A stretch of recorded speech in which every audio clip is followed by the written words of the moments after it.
They say every marriage hides a secret, but in mine, the secret wasn't just hidden, it was rotting right in front of me. For years, people looked at us and thought we were the perfect couple. David, my husband, was charming, successful, the kind of man who could light up a room just by walking into it. And me, I was the supportive wife, always smiling, always standing by his side. Together, we looked like the picture of happiness, but pictures can lie. It started small, tiny cracks I noticed but ignored. Late nights at the office, whispered phone calls behind closed doors, the faint smell of perfume on his jacket that wasn't mine. I told myself I was imagining things, that maybe he really was just busy with work.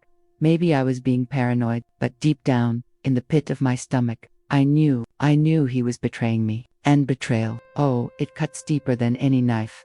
I spent nights lying awake, staring at the ceiling, wondering, why me? Why wasn't I enough? I gave him everything, my love, my loyalty, my youth, and in return, he gave his heart to someone else. At first, I cried, then I begged, then I broke, and when the tears finally dried, something inside me changed. I didn't want a divorce. I didn't want to scream or fight. I didn't even want to catch him red-handed. No, I wanted something far more powerful.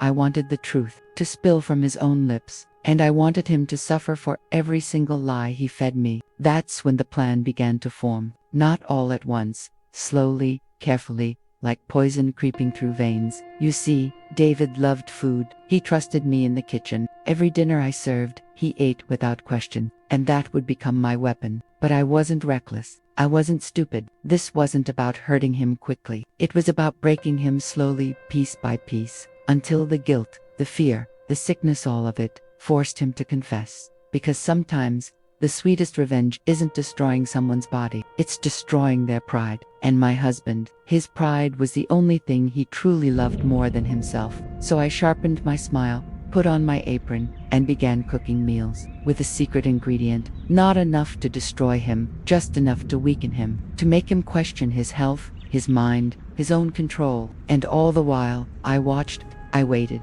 I smiled sweetly at the dinner table as he swallowed his fate one bite at a time. But here's the thing about poison, it doesn't just seep into the body, it seeps into the soul. And soon, David wasn't the only one unraveling. I was, too, because when you set out on a path of revenge, you can never truly know where it will end.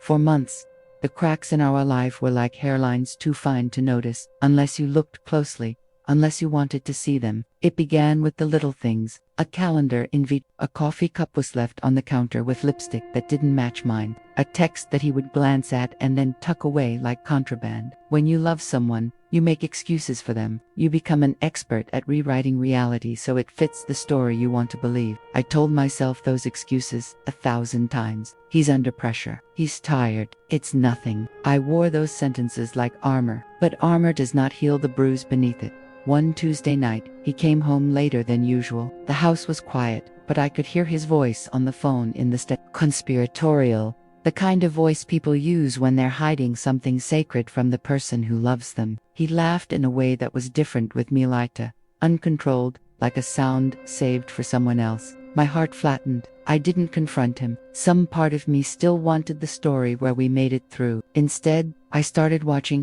I learned the rhythm of his days, the pattern of his lies. I listened for the pauses in his sentences, the staccato syllables when he invented names that didn't stay consistent. I learned to read his hands, how they searched for the ring on his finger as if it might have slipped off, how they fumbled with his keys as if searching for a reason to be somewhere else. The first time I found the proof, I felt a curious mixture of relief and dread. A receipt slipped under the couch cushion, a perfume bottle capuchining in a pocket, a selfie he'd thought deleted. Rage wanted to roar out of me. I imagined smashing everything in the house until the noise drowned everything else, but I didn't. Instead, a colder feeling took hold. Seeing the evidence did not make me feel vindicated. It hollowed me. My marriage, my entire life of shared routines and whispered promises felt like a book someone else had been reading without me. I considered confrontation. I considered telling him everything I'd found and watching his face fold into guilt. But confrontation is messy. It leaves stains. It opens doors that might not close. I wanted him to understand not just that I knew, but what it had cost me. I wanted him to confess not because I needed the truth, but because I wanted him to give it to me freely. to say the ugly name out loud and have it echo back, so I decided to watch longer. I wanted to see how he would untangle his lies, how his story would buckle when forced into the light, and the watching turned into waiting. Waiting turned into a plan.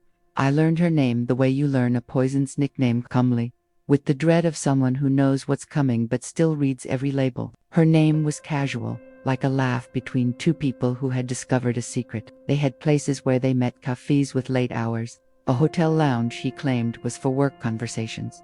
The world he showed me was the world I lived in. The world he wanted for himself was tiny and secret.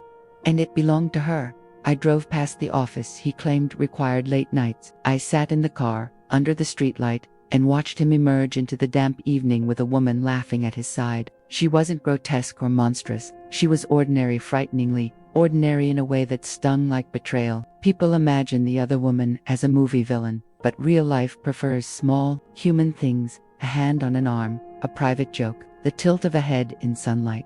When I confronted him that night, the first thing he did was try to convince me I was inventing it all. He used phrases I knew too well: exhaustion, stress, misremembered details. He called me illogical, then tenderly suggested therapy. Like he was the lighthouse and I was the ship in need of direction. He offered apologies, almost like currency, small, repeated coins that never bought anything real. But the photograph on his camera was honest. The messages saved on a forgotten app were honest. She had called him by pet names I had never heard. And the worst part, he looked awful. Not because of guilt written across his face. He was still charming, still able to make my sister laugh at a family gathering, but because he was caught dividing himself into parts, and I got the part that had been left behind.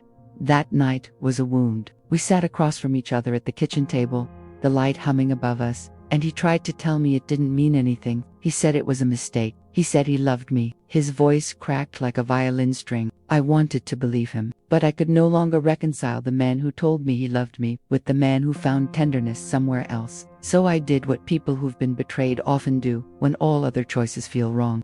I put the pieces back into place and changed the game.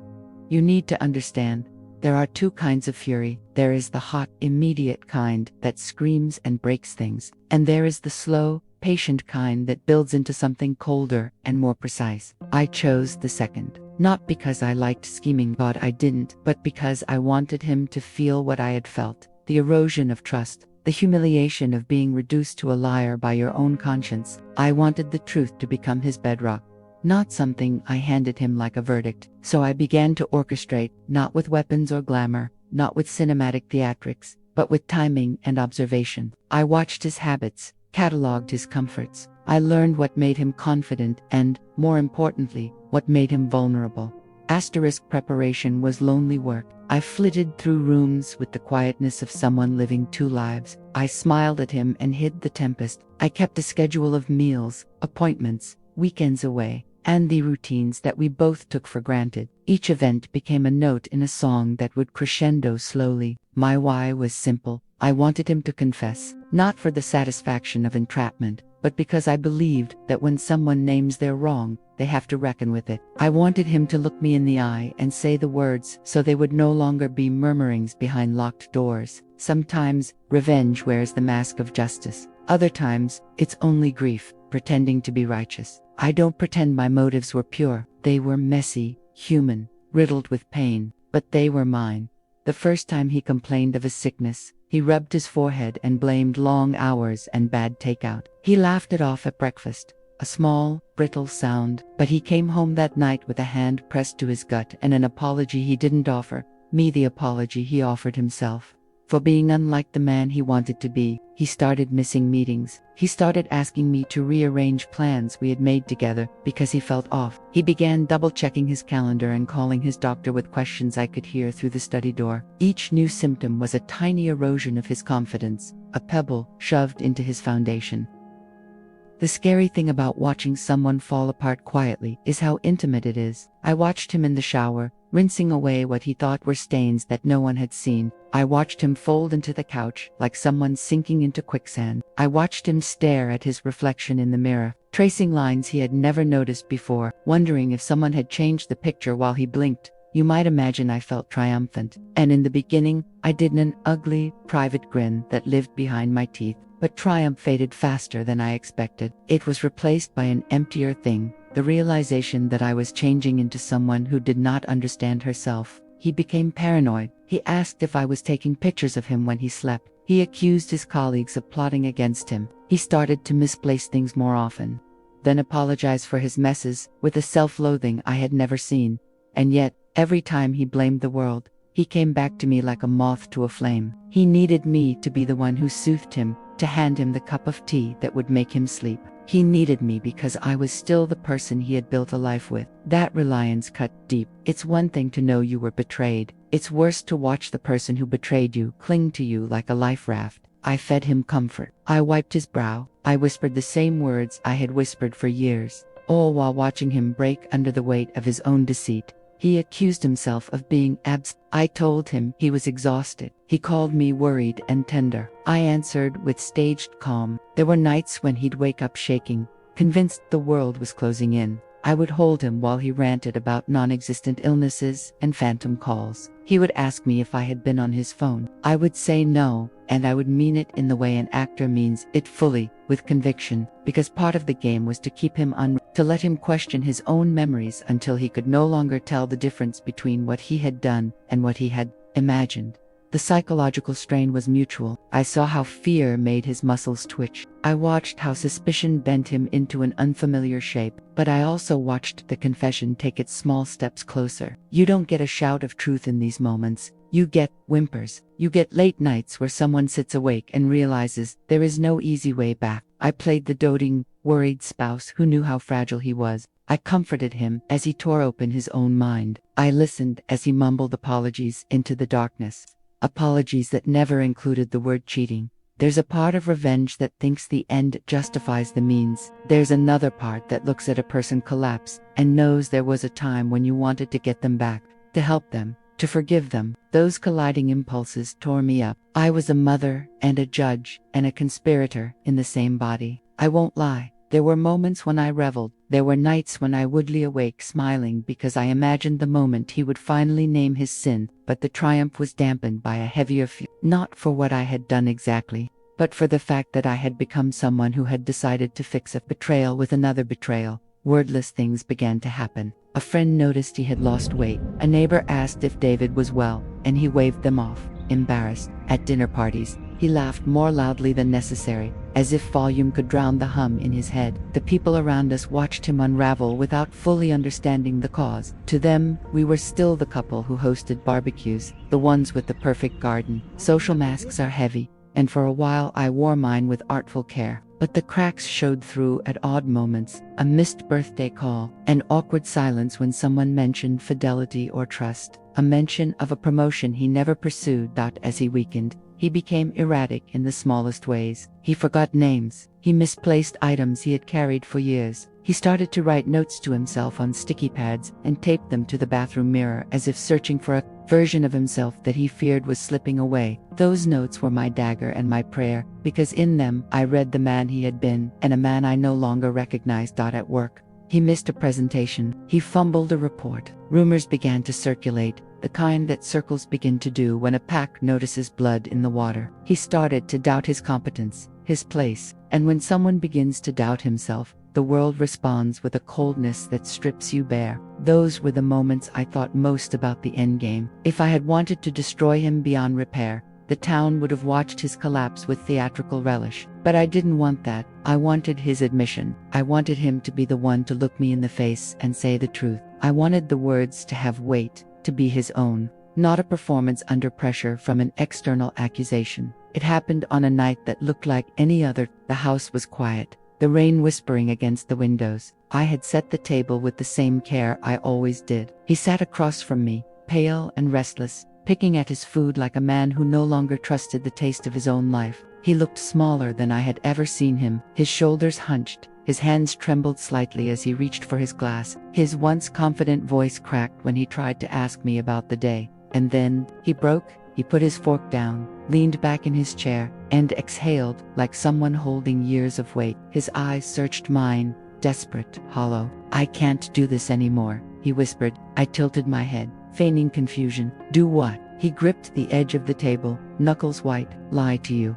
My heart pounded in my chest. This was the moment I had been orchestrating, the moment his mask would finally shatter. But I didn't let my excitement show. I sat still, waiting. His voice trembled. "I've been unfaithful." There it was, the words I had been craving for months. The truth, raw and ugly, hangs in the air like smoke. He buried his face in his hands, his voice muffled. "It wasn't supposed to happen. I didn't mean for it to go this far. I don't even know who I am anymore." Tears rolled down his face, the same face that had once sworn eternal loyalty to me. I let the silence stretch, the clock ticking loudly in the background. Finally, I spoke, my voice calm but sharp. "You betrayed me. You betrayed us." He nodded, broken. "I know, and I deserve whatever comes. I need you to understand that I'm sorry." For a long moment, I studied him. This man, who had once been so untouchable, now looked like a child lost in a storm, weak, shaken, confessing not because he was noble, but because his own crumbling conscience had cornered him. And in that moment, I realized something. The confession didn't heal me. It didn't erase the pain. It didn't bring back the woman I had been before. But it did something else. It gave me power. Because for the first time, he was stripped of his pride, his charm, his lies. All that remained was the truth, and the truth belonged to me. The days after his confession felt strangely quiet. He walked around the house like a ghost, careful, apologetic, waiting for judgment. He tried to reach for me in small ways, offering to cook, cleaning the kitchen, sending messages in the middle of the day telling me he loved me. But love without loyalty is just a performance, and I had stopped believing his act a long time ago. I didn't reveal what I had done. That was my secret, the shadow he would never see. He thought his breakdown was fate, or stress, or maybe even divine punishment. He would never know that I had been the silent architect of his collapse. And I wanted it that way, because true revenge isn't about shouting, or exposing, or dramatic endings. True revenge is silence. It's walking away knowing you held the strings the whole time, while the other person drowns in their own guilt. One morning, I packed a bag, not everything, just enough. I left a note on the kitchen counter, for simple words. "You did this yourself." When he came home and saw it, I imagine he crumbled all over again. Maybe he begged, maybe he shouted. I didn't see it. I didn't need to, because revenge isn't always about staying to witness the ruin. Sometimes it's about knowing the ruin is inevitable, and leaving before it consumes you too. He came home to emptiness, and a note that said, "You did this yourself." I left the rest unsaid. I left the ring in a box on the hall table, keys on the counter, the photos of us tucked away in a drawer he would never open. I left because staying would have been a confession of my own. A testimony that I could not survive the memory of what he had done. Leaving felt like survival. After I walked away, the neighborhood filled with questions. People who had once greeted me with smiles now lowered their eyes when they saw me. Some whispered that I had simply walked out an abrupt decision, strange and cruel. Others said maybe I had found freedom, that maybe I had finally chosen myself. No one knew the quiet architecture of my revenge. No one knew the months of watching and waiting, the strange moral balancing act that had become my life. That was a relief and a punishment all at once. David called, he sent messages, he left voicemails with names I had once loved to hear. He begged for explanations, he begged for forgiveness, he offered to change, to go to therapy, to do anything to fix what he had broken. I listened to everything once, in the privacy of a cheap motel room, my suitcase on the floor, the hum of the air conditioner keeping me company. His voice was smaller on the phone than it had been at the table. It was the voice of a man who had been taught his lesson by his own conscience,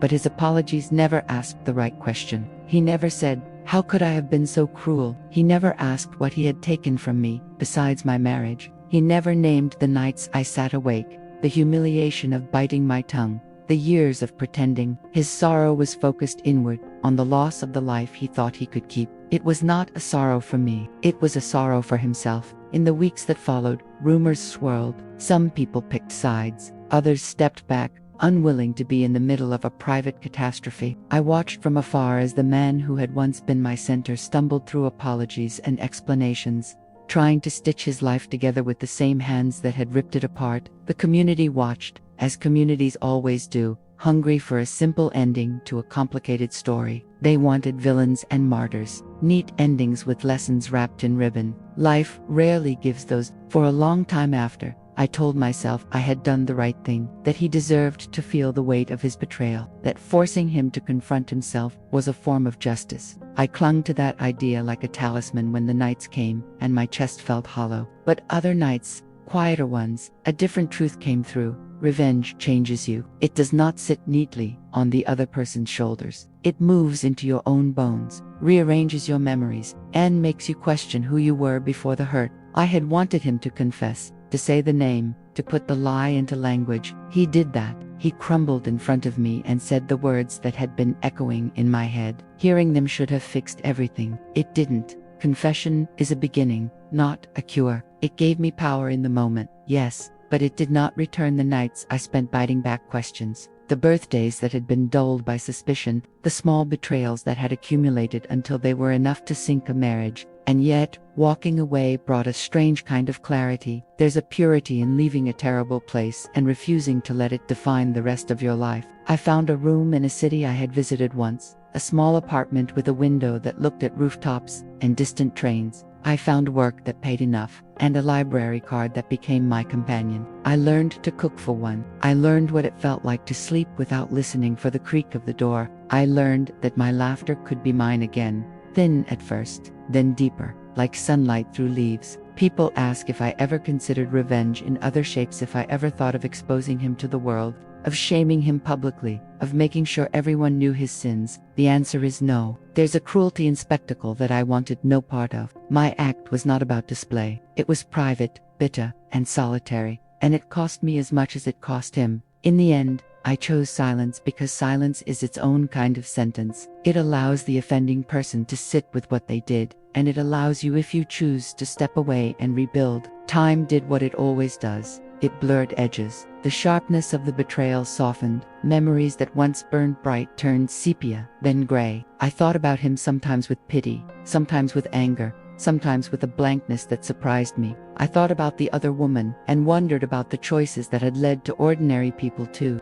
become the axis of someone's ruin. I never met her. I saw her one day, months later, in a park. She walked by with a stroller, hair pulled back, face tired. For a moment, I wanted to approach her and ask why. Then I realized that her life was not my story to narrate. People arrive in our lives and alter them, but they do not own our endings. What did I learn? That trust is fragile, and words can be weapons and salves. People are complex mixtures of regret and self-preservation. That vengeance, however satisfying at first bite, often leaves stains you don't expect. But also, that you can choose yourself. That is when someone betrays you. Your first act is not always to retaliate. Sometimes it's to survive, to carve a life that is not an echo of their choices. If there is a lesson, it is this. Revenge may give you a momentary sense of closure, but it rarely heals. Healing requires different work, honesty, time, the slow reassembly of a self you can be proud of. I chose revenge because my heart was angry and numb, because it seemed like the only language left that would make him listen. But the quieter, harder path rebuilding was the one that ultimately saved me. The satisfaction of watching someone fall from grace cannot replace the peace of walking into a new sunrise with both hands empty and your feet moving forward. I do not tell this story to praise what I did. I tell it because I think many people sit in silence, who keep secrets like heavy stones and dream of setting them free. If you are one of them, know this. Truth matters, but so does how you honor your own humanity when you hold it. The world will offer you many ways to respond to betrayal. Some will be loud, some will be quiet. Choose the one that will let you wake up and like the person in the mirror. As for David, he rebuilt his life in his own way, with apologies and therapy and the small rituals of contrition. He learned to live with what he had done. He lost what he had loved. I lost what I had believed in. We were two people who had once shared a bed and now shared only the memory of a life that had been altered by choices neither of us could fully undo. And me.